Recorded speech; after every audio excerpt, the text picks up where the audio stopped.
السلام علیکم ورحمۃ اللہ وبرکاتہ۔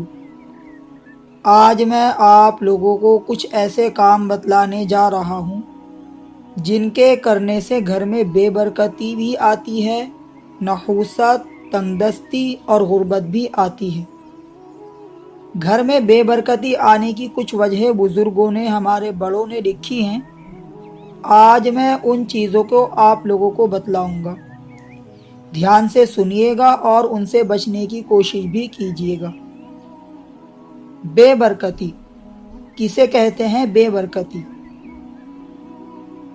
برکتی کا مطلب یہ ہے کہ کمائی تو بہت زیادہ ہو لیکن خرچے پورے نہ ہو رہے ہوں، اسے بے برکتی کہا جاتا ہے۔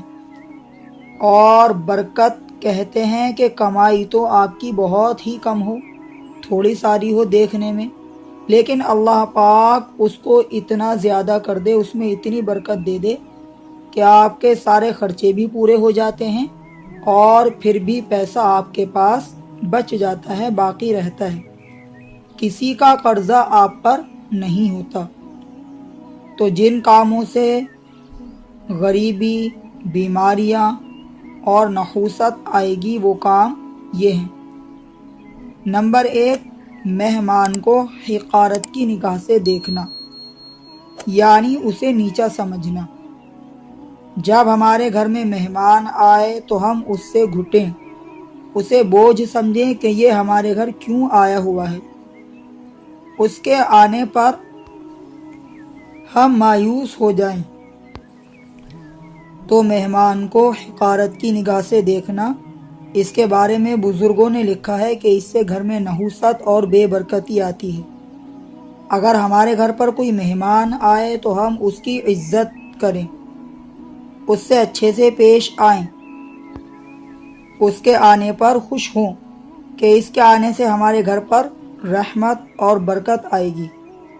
نمبر 2، قرآن کریم کو بغیر وضو کے ہاتھ لگانا، اس سے بھی بے برکتی، بیماریاں اور غریبی آتی ہے گھر کے اندر۔ نمبر 3، بغیر بسم اللہ پڑھے کوئی بھی چیز کھانا۔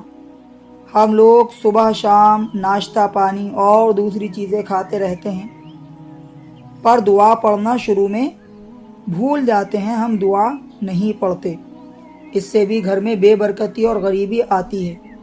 نمبر 4، کھڑے ہو کر کھانا۔ آج کل ہم لوگوں میں کھڑے ہو کر کھانا کھانے کا، کھڑے ہو کر پانی پینے کا فیشن بہت زیادہ عام ہو چکا ہے۔ کھڑے ہو کر کھانا کھانے سے بھی بے برکتی اور نحوست آتی ہے۔ نمبر 5، جوتے یا چپل پہن کر کھانا کھانا۔ جوتے چپل اتار کر بیٹھ کر کھانا کھانا سنت ہے۔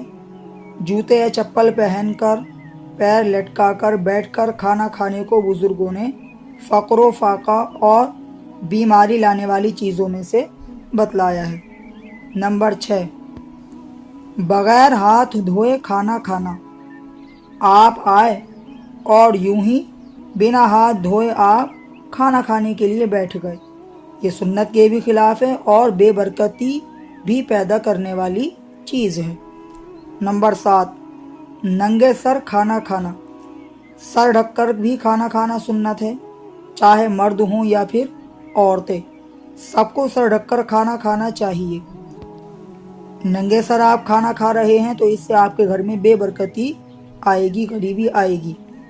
نمبر 8، کھانے کے برتن کو بالکل صاف نہ کرنا۔ ہم کھانا کھا رہے تھے، پلیٹ میں تھوڑا سا سالن یا ترکاری بچی رہ گئی، اس کو ہم نے کیا کیا؟ یوں ہی چھوڑ دیا برتن کے اندر۔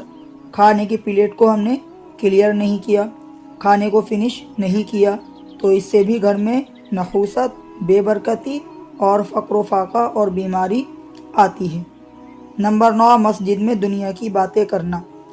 آج کل اس معاملے میں ہم لوگ بہت زیادہ شامل ہیں، مسجد میں بیٹھ کر آلتو فالتو باتیں بہت زیادہ کرتے ہیں، بلا وجہ بلا ضرورت موبائل چلاتے ہیں، تو یہ بھی فقر و فاقہ لانے والی چیز ہے۔ نمبر 10، نماز قضا کرنا۔ ہم کاموں میں لگ جاتے ہیں اور بغیر کسی شرعی عذر کے ہم نماز کو قضا کر دیتے ہیں، اس کو بھی بزرگوں نے غریبی لانے والی چیزوں میں بتلایا ہے۔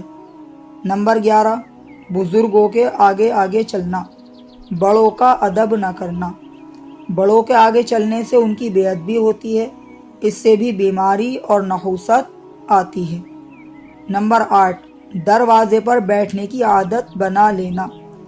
مرد حضرات صبح کے وقت دروازے پر بیٹھنے کی عادت بنا لیتے ہیں، خواتین بھی گھر کے دروازے پر بیٹھنے کی عادت بنا لیتی ہیں، جس سے بے پردگی ہونا عام بات ہے، تو اس سے بھی بچیں۔ نمبر 13، نامحرم عورتوں کو دیکھنا، ان سے اسی طرح باتیں کرنا۔ نمبر 14، اولاد کو گالی دینا۔ کچھ لوگ اپنی اولاد کو گالی دیتے ہیں، برا بھلا کہتے ہیں۔ اولاد کو گالی نہیں دینی چاہیے۔ جس گھر میں اولاد کو گالیاں دی جاتی ہیں، ان سے بدسلوکی کا برتاؤ کیا جاتا ہے، تو اس گھر میں برکت اور رحمت نہیں آتی۔ نمبر 15، جھوٹ بولنا۔ جھوٹ تو ہمارے معاشرے میں بہت زیادہ عام ہو چکا ہے۔ کوئی گھر پر بلانے آتا ہے تو ہم بچوں سے کہلوا دیتے ہیں کہ بیٹا کہہ دو ابو گھر میں نہیں ہے۔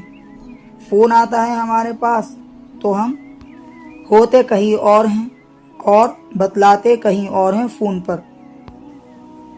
تو جھوٹ بولنے کو بھی بزرگوں نے بے برکتی اور نحوست والی چیز بتلایا ہے۔ نمبر 16، صبح کے وقت سونا۔ فجر کی نماز پڑھے بغیر آپ سو رہے ہیں تو اس سے بھی گھر میں آپ کی بے برکتی پیدا ہوگی۔ نمبر 17، مغرب کے بعد سونا۔ مغرب کے بعد نہیں سونا چاہیے۔ نمبر 18، ٹوٹا ہوا کنگھا یا ٹوٹی ہوئی چیزیں استعمال کرنا، اس سے بھی گھر میں بے برکتی آتی ہے۔ اللہ تعالیٰ نے آپ کو بہت زیادہ نواز رکھا ہے، آپ کے حالات اچھے ہیں، پر پھر بھی آپ ٹوٹی ہوئی چیزیں استعمال کر رہے ہیں، ٹوٹے ہوئے گلاس استعمال کر رہے ہیں جن کے اندر بال پڑا ہوا ہے، جو چٹتی طریقے سے آپ پھٹے ہوئے کپڑے استعمال کر رہے ہیں، حالانکہ آپ کی حیثیت بہت اچھی ہے۔ تو ٹوٹی ہوئی چیزیں استعمال کرنا، اس سے بھی گھر میں بے برکتی اور نحوست آتی ہے۔ نمبر 19، ننگے سر ٹوائلٹ میں جانا۔ ننگے سر ٹوائلٹ میں جانا یہ سنت کے خلاف ہے، اس کو بزرگوں نے تنگدستی لانے والی چیزوں میں بتلایا ہے۔ نمبر 20، ٹوائلٹ میں باتیں کرنا۔ ٹوائلٹ کے اندر باتیں نہیں کرنی چاہیے۔ نمبر 21، ٹوائلٹ میں تھوکنا۔ اگر ضرورت ہے تو پھر تھوک سکتے ہیں، لیکن بلا وجہ آپ یوں ہی ٹوائلٹ میں تھوکے جا رہے ہیں تو اس سے بھی گھر میں بیماریاں اور نحوست آتی ہے۔ نمبر 22، گھر والوں سے لڑتے رہنا۔ ہمیشہ گھر میں لڑتے رہنا، کبھی امی سے لڑ رہے ہیں تو کبھی بھائی بہن سے لڑ رہے ہیں، بیوی شوہر سے لڑ رہی ہے یا شوہر بیوی سے لڑ رہا ہے، اور روزانہ گھر میں لڑائی ہوتی رہتی ہے، تو اس کو بھی بزرگوں نے بے برکتی لانے والی چیز بتلایا ہے، اس سے ہمیں پرہیز کرنا ہے۔ نمبر 23، نہانے کی جگہ یعنی باتھ روم میں پیشاب کرنا۔ نمبر 24، کھڑے ہو کر نہانا۔ بیٹھ کر نہانا سنت ہے تو بیٹھ کر ہی نہائیں۔ نمبر 25، فقیر کو جھڑکنا۔ فقیر آپ کے دروازے پر آئے تو اگر آپ اسے کچھ دینا چاہیں تو دے دیں، اور اگر آپ کے پاس اسے دینے کے لیے کچھ نہ ہو تو اس سے ادب کے ساتھ، عزت کے ساتھ عذر پیش کر دیں کہ پھر لے لینا، اس وقت ہمارے پاس آپ کو دینے کے لیے کچھ نہیں ہے۔ اس کو جھڑکنا، اس کی بے عزتی کرنا، یہ بھی غریبی اور نحوست لانے والی چیز ہے۔ نمبر 26، حوض کے اندر یا پھر نہانے والی کسی دوسری چیز کے اندر، کسی دوسری جگہ کے اندر پیشاب کرنا۔ نمبر 27، گانے بجانے میں دل لگانا۔ اس میں تو ہم لوگ بہت زیادہ انوالوڈ ہیں۔ ہماری صبح ہوتی ہے تو گانوں کے ساتھ، دوپہر ہوتی ہے تو گانوں کے ساتھ، واٹس ایپ پر ہم لوگ اسٹیٹس دیکھ رہے ہیں تو گانوں والے اسٹیٹس دیکھ رہے ہیں۔ تو گانے بجانے میں دل لگانا، اس کو بھی بزرگوں نے غریبی اور نحوست لانے والی چیز بتلایا ہے۔ تو یہ وہ 27 چیزیں ہیں کہ جن کو اگر ہم لوگ کریں گے تو ہمارے گھر میں بے برکتی بھی آئے گی، نحوست بھی آئے گی اور بیماریاں بھی آئے گی۔ کتنے ہی ہم لوگ تعویذ کر لیں، لیکن ہم ان چیزوں کو نہ چھوڑیں تو پھر ہمارا مسئلہ بننے والا نہیں ہے۔ ہم ان چیزوں سے بچیں اور اللہ تعالی سے دعائیں بھی کریں اور اس کلپ کو لوگوں کو زیادہ سے زیادہ شیئر بھی کیجیے۔ دعاؤں کی گزارش ہے۔ السلام علیکم ورحمۃ اللہ وبرکاتہ۔